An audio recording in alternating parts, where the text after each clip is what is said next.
Let me start out by saying good afternoon and welcome all of you here. And let me thank you for all being here. This is my third time that I will serve as the president of the UN Security Council since arriving here in late February of 2021. It really is an honor and a privilege to sit behind the president placard and for the United States to assume this role.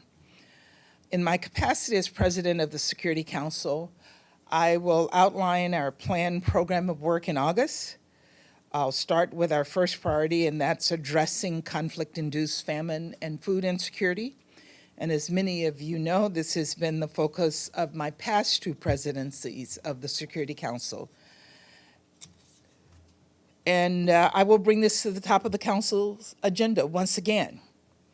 The drivers of this global crisis are complex, but we know this for sure. Where there's conflict, there's hunger. And that's why this Thursday, Secretary Blinken will chair a high-level open debate on famine and conflict-induced global food insecurity. The Council will look at ways the United Nations, member states, civil society, and the private sector can strengthen, coordinate, evaluate food security initiatives, and eliminate famine. And the Secretary will have specific announcements and deliverables to speak about on Thursday. Food should never be used as a weapon of war. And I urge all member states to stand with us in combating food insecurity by signing our draft communique.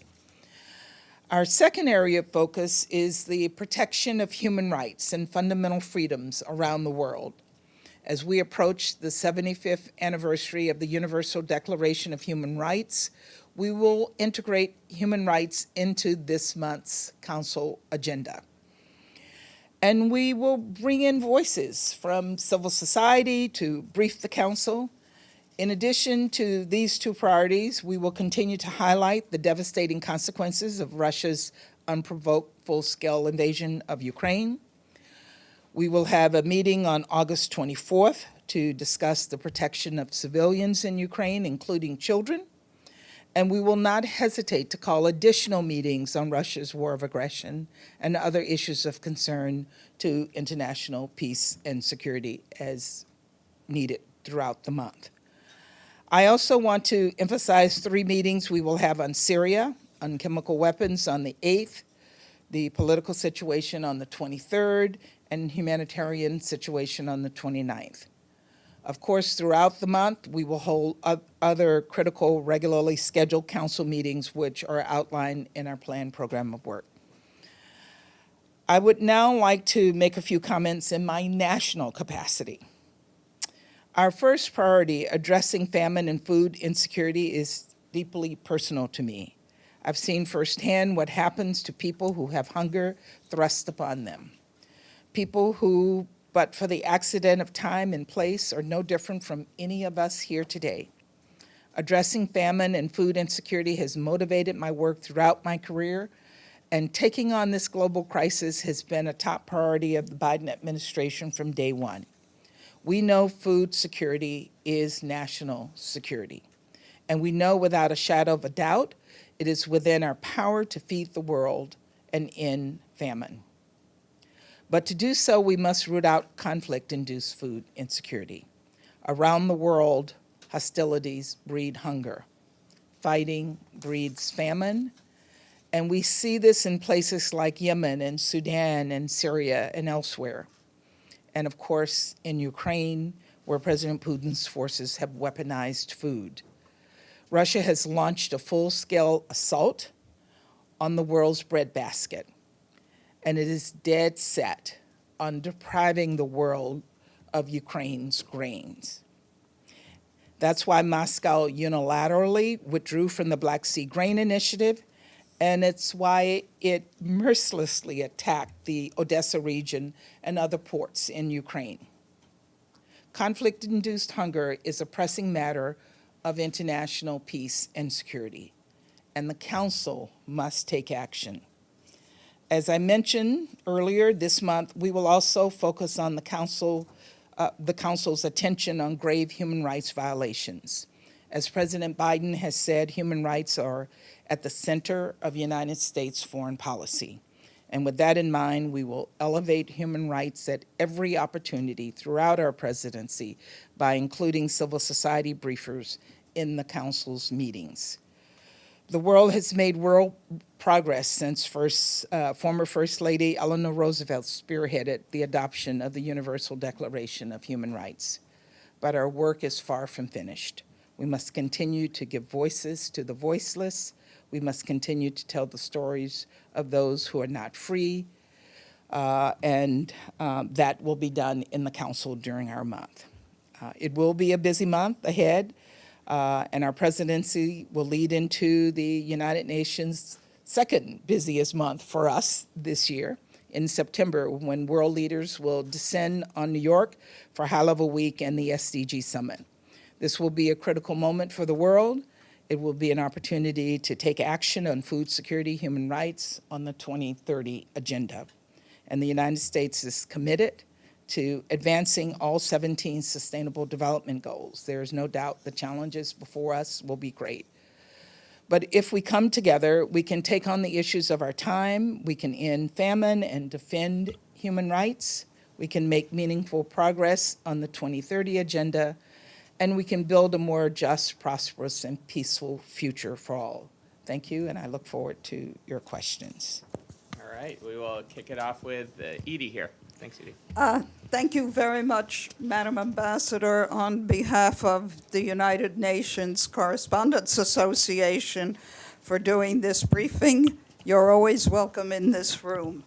My question first is on the U.S. reaction to ECOWAS's demand that the president of Niger be restored to power in a week. Otherwise, there is a threat of military action, and the reaction to that of the military rulers of Burkina Faso and Mali, who say that they would see that as a declaration of war. And as a second question on Haiti, the State Department spokesman said yesterday that the United States was going to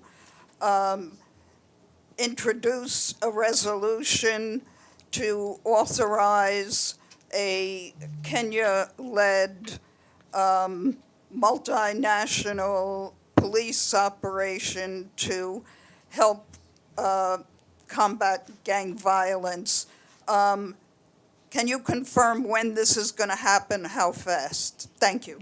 Okay, thank you. First, on the question of Niger.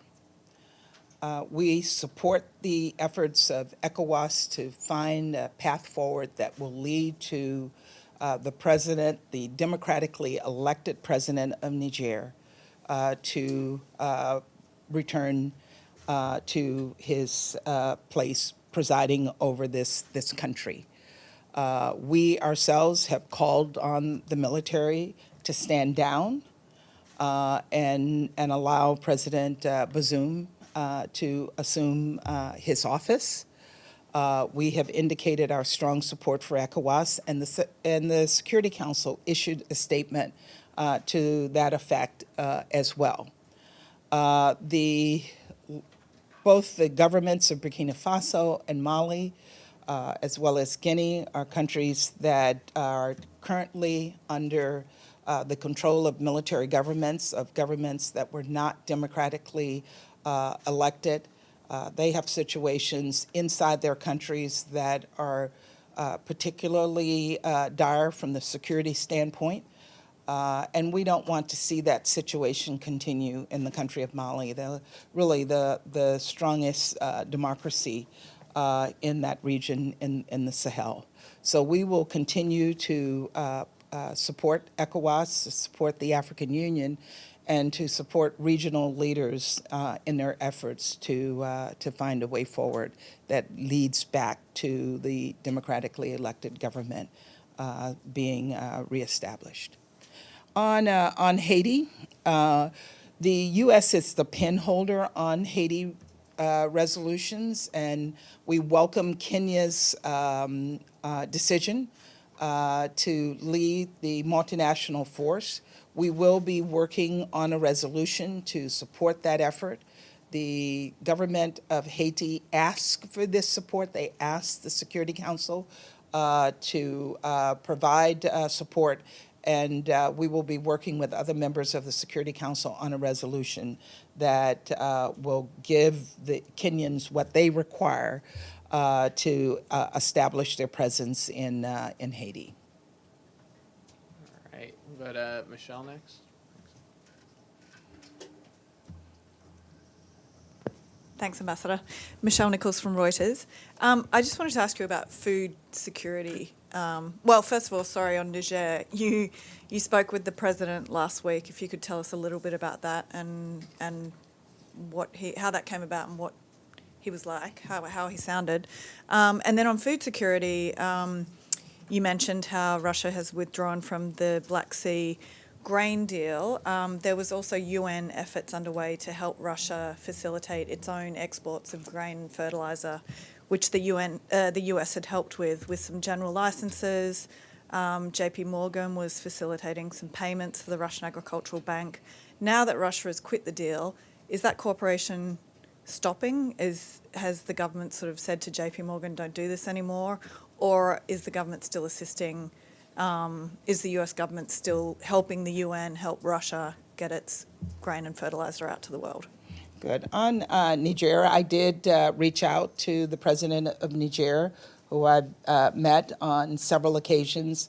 The Security Council visited Niger about a year ago, and we had an opportunity to see the challenges that he was facing at that time, but also try to work with him to stabilize the situation in the country. I spoke to him last Thursday. He sounded good. He was under house arrest in his home with his family.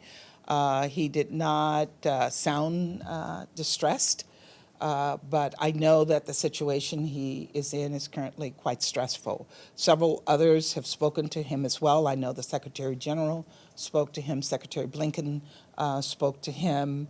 The president of Chad has met with him, I think, and others are reaching out to again try to get the situation back on a stable path forward. You know, on food cooperation and the Black Sea grain deal, the Secretary General is continuing his efforts to find a path forward to bring the Russians back into the deal, being part of the deal, which was to provide some support for Russia's fertilizer to get to the market. If they're not in the deal, that part of the deal is no longer working. We'll go to Ibtisam. Thank you. My name is Ibtisam Mazim, Al Arabi Al Jadid newspaper. I have a quick follow-up on Niger. Is the council going to discuss the issue officially? And then also, it wasn't clear for me from your answer whether the U.S. support use of force in case the junta doesn't respond to the ECOWAS statement. And my question is on Syria and cross-border. Whether you, as you know, there's now negotiation between OCHA and the Syrian regime regarding Bab al-Hawa.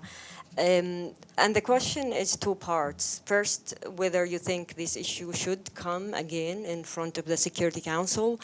And do you believe that maybe Western countries made a mistake by not accepting the 6 month that the Russians were saying that they are willing to accept for the Bab al-Hawa, despite the fact that the UN wanted 12 months, but at least 6 months, some would say better than nothing, given the fact that the Syrian regime has now more power when it comes to delivering aid to countries that they don't control. Thank you. Good. On Niger, We have not expressed our support for taking any actions by ECOWAS. We leave that to ECOWAS to decide how that institution, which is part of the region, will react to the situation on the ground. We did have a council meeting, an AOB meeting on the situation in Niger last week, and during our month as president, I will be prepared and open to having additional meetings, including an open meeting on Niger if that is called for. On Syria, we spoke with the pinholders, and they have not given up hope on getting a resolution passed that will allow for food to continue to cross into the border at Bab el-Hawa. And they are working on that while the UN is also in the process of negotiating with the Syrian government. You know, Russia vetoed a resolution that would have allowed for an extension of 12 months. They also did not support another resolution that did not give them all the benefits that they were asking for in the 6-month resolution. They did not support that resolution. So what Russia is responsible for this situation on the ground. The Syrian government has not taken over the delivery of food. Food is not flowing through the Bab el-Hawa border and through the two borders that the Syrians themselves opened up previously. The amount of food, the quantity does not meet the need. We need a cross-border resolution that will provide for UN monitoring, that will provide for transparency, and allow the UN to be able to engage with any party on the other side of the border. Russia is holding this resolution. They're holding the Syrian people hostage. And they know that they are not the ones who are providing the humanitarian assistance. And it was never clear to me that what Russia put forward was even something that the Syrians themselves supported. We'll go to Benno and then Miriam, and then we can move. Thank you so much. Benno Schwinghammer with the German Press Agency. Two follow-ups, one about Niger and one about food security. About Niger, as far as I understood so far, the U.S. position is that the security aid to Niger is on the line while the military coup is happening. Can you clarify for us, does that mean that the United States rules out clearly the continuation of military aid if the democratic rule is not reinstated? And regarding food security, you already talked about the SG trying to revive the deal. I wonder about your personal view. Is there any real-life basis to hope that Russia might turn back to this deal, or should it rather be assumed that it's dead and we should move on and look for other ways? Good. You know, on Niger, our policy is not to support providing security assistance to a government that has been overthrown. We are still, however, very supportive of the democratically elected government, and we're assessing the situation on the ground before we make a final determination about what we will do as it relates to the military. Again, our hope and what we're working on is that the military will stand down and allow President Bazoum to resume his authority. Oh, yeah, and about the grain deal, you asked for my personal views. I'm a glass half full kind of person. I always see the possibilities. I hope that Russia will come to understand the importance of this grain deal. They benefited from this grain deal. And we have seen indications that they might be interested in returning to discussions. So we will wait to see whether that actually happens. Can you clarify with indications? I have, what we have been told is that they are prepared to return to discussions. And we haven't seen any evidence of that yet. But I suspect that they know if they want to get their fertilizer out to market. They want the continuation of the efforts to find a way to make the payments that they require, that they're going to have to return to this deal. So I continue to be hopeful, despite the fact that there's not a lot to hope for. We'll go to Miriam next. Thank you, Nate. See you, Madam Ambassador Miriam Ramadi with Volant Media. You mentioned that human rights will be central focus during your presidency, given that girls have been prohibited from attending a school in Afghanistan for nearly 2 years now. And Afghanistan is the only country where such a restriction exists. What action can you take both domestically and in your role as the President of the Security Council for this month to address and rectify this appalling situation and help open the doors of education for girls in Afghanistan? And also my second question is on the Iran's UAVs exports. Iran's UAVs have been used by the Russian forces in Ukraine against civilians, and now these UAVs are appearing in South American countries. Is the Security Council considering discussing this matter, and in your national capacity, is U.S. worried about Iran drones transfers to South American countries? Thank you. On Afghanistan, our position has been very clear on that. We believe Afghan girls should be allowed to return to school and Afghan women back to work. And we have continued to put pressure on the Taliban. We do not recognize the Taliban. We have not given any support to the Taliban as a result of their decision not to allow girls to return to school. As we address these human rights issues in the Council during our presidency, certainly Afghanistan will be at the top of that list. And on the Iranian UAVs, use of Iranian UAVs is a violation of UN Resolution 2231. We have asked the UN for an investigation, particularly as it relates to the use of these UAVs in Ukraine by Russia, and any place else where UAVs from Iran are being used should be condemned and part of an investigation, because it does violate 2231. Go to Maggie. Hi, Ambassador. Margaret Bashir, Voice of America. Good luck this month. Ambassador, on the human rights priority, do you expect any blowback, perhaps, from some of your other council members on some of your briefers, maybe some procedural vote objections or something? Because we know in the past there's been complaints from some members of the council that human rights belong in other forums at the UN, not at the Security Council. And I forgot the other part. Go ahead.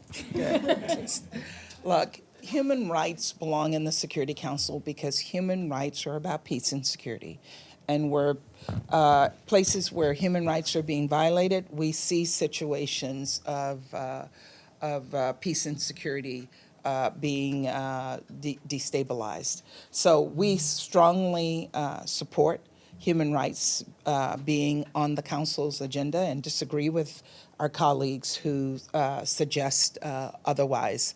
You never know what to expect in terms of antics in the Council by some member states. So I'm not going to try to predict what we might see, but we will continue to stand for the voices of civil society, of human rights organizations, of victims to be heard in the Security Council. Actually, I just remembered the other little bit, if I could ask you. The Russian deputy ambassador came to the stakeout a bit earlier and said that they objected to your program of work, specifically over Ukraine meeting that was on the schedule. But I see that it's still on the schedule. So I'm a little confused. Maybe I thought it had to be consensus. Maybe I'm wrong. But I still see it's on there for the 24th. So It's can a you just little clarify? stunt. It's a little stunt that the Russians have pulled. but it will not interfere, it will not stop us from carrying out our responsibilities in the council and completing our plan work of action during our month as president. So we will conduct ourselves appropriately during this month and put the agenda on a daily basis on the table that we intend to follow. We'll go to Yuya. Thank you, Ambassador. So, my name is Yuya Ashinohara from Kyoto News. So, my question is a follow-up question about human rights. So, you said that you are focused on the human rights. So, could you share with me more detail? What are you planning for, including 24th August? You know, there are human rights being violated all over the world. When we look at the situation in Ukraine, we look at the situation in Yemen. I'm very concerned right now about the situation in Sudan, where we are seeing violations occur in Burma. So we will be looking at human rights across the board, not just on the 21st, but in other discussions as well, and look to bring voices of civil society to the council on the 21st to talk about these issues across the board. Another? Okay, I just wanted to do Al Jazeera hand over. Oh. Oh, thank you. Thank you, Madam Ambassador. Kristen Salumi from Al Jazeera English. I'm wondering if you can shed some light on the international force that's being considered for Haiti. How does that work? If this is a non-UN force, what role does the Security Council play in authorizing it? And how do you, has there been anything like that you know of in the UN history where the UN is saying, yes, go in there, but we're not in charge? And if we're not in charge, who is Kenya going to be answering to? Thank you. Certainly, Kenya will be answering to the Security Council because we hope that this resolution will give them the guidance that they need to go in to establish their presence on the ground. And yes, it's unusual, but what is happening in Haiti is unusual. This is not a traditional peacekeeping force. This is not a traditional security situation. We have gangs that have taken over the country, taken over communities that are terrorizing civilians every single day. So it is very much a police action to stabilize the country so that the country can get back on the path of democracy, that they can move forward with a political process that will lead to a stable government that will be able to deal with the situation in the future. All right, we can go to Linda. Yeah, I was going to tell you to go to the back of the room, but I okay. want to hear from Linda. There are a lot of people in the back, too, but I don't know who. It's good to sit in the front. Yeah, it is good to sit in the front. Anyway, thank you, Nate. Thank you, Ambassador. My question is in regard to Haiti, and in terms of, you said that Haiti has asked the Security Council to take up the issue and that you'd like to see the Kenyan troops get what they need. My question is this: we know that Russia and the United States have generally been on the opposite side of the fence in key issues. We know them: Ukraine, Syria, et cetera. But is this an issue you think where there might be more cooperation between the two countries? Well, thank you. And that's a great question because actually we passed a Ukraine resolution with unanimous support, which means Russia voted for it. And I think there's a sense across the board that the situation in Haiti requires the attention of the Security Council. So I do hope and expect that Russia will join the consensus on supporting the actions of the Kenyan government to take on this responsibility. All right, we will go to the back. Yeah, we'll go back. Yeah, thanks. Ambassador Nabil Abisab from Al Arabi TV station. on Lebanon, you will vote on UNIFIL mandate by the end of the month. Do you think that the mandate needs to be updated given the recent incidents at the border and across the border?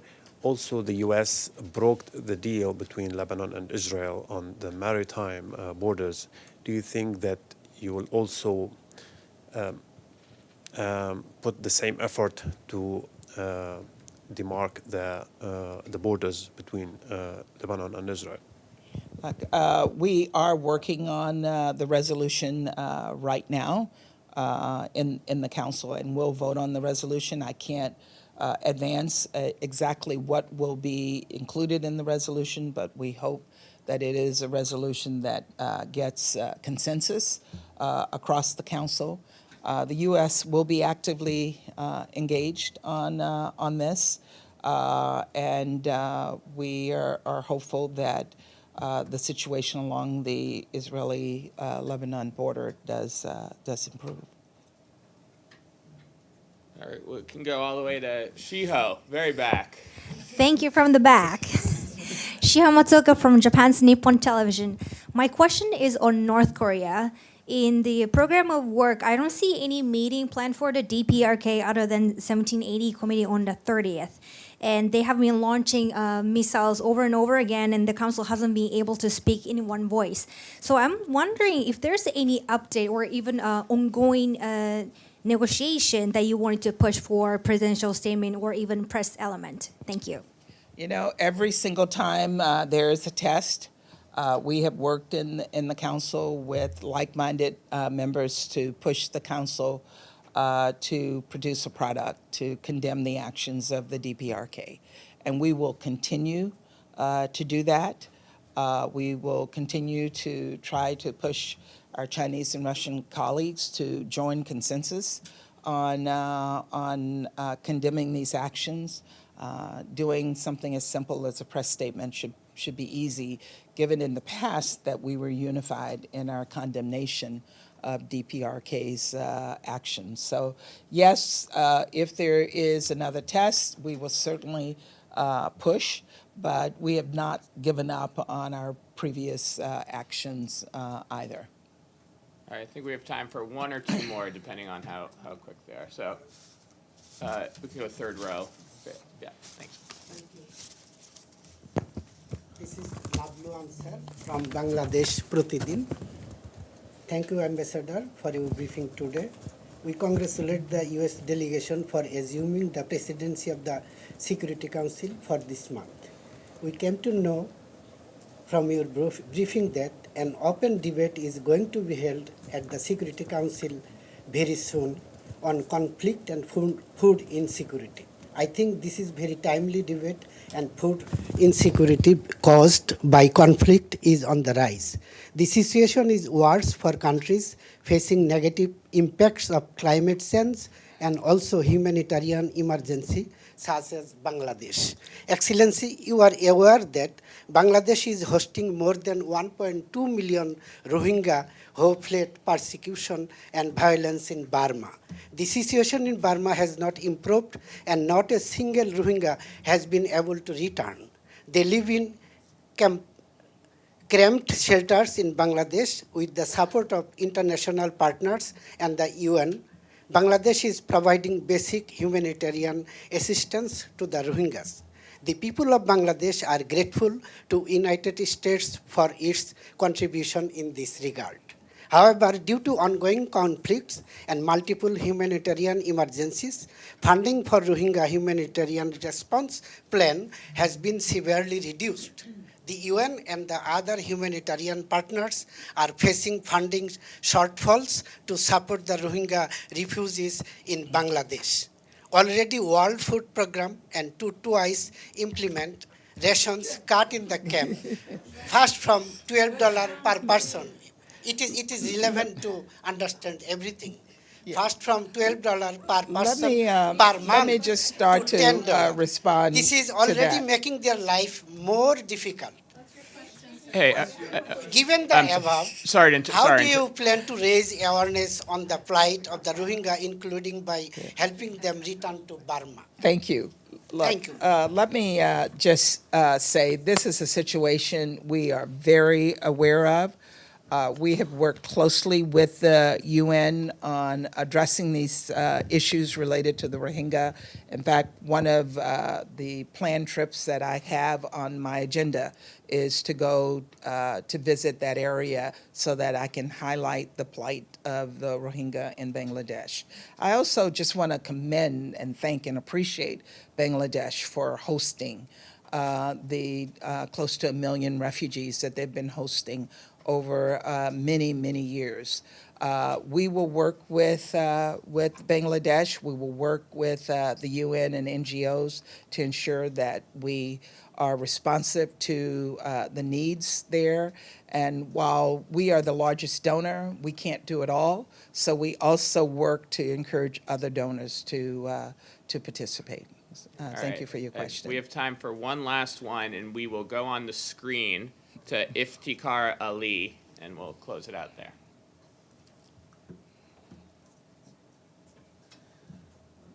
Thank you. Madam Ambassador, congratulations on assuming the presidency for the third time. My question was on Afghanistan. It has been asked, and you have answered, but may I ask you that now the United States has entered into direct negotiations with Taliban, and two sessions were held in Doha a couple of days ago. Do you sense any sign of progress in those negotiations?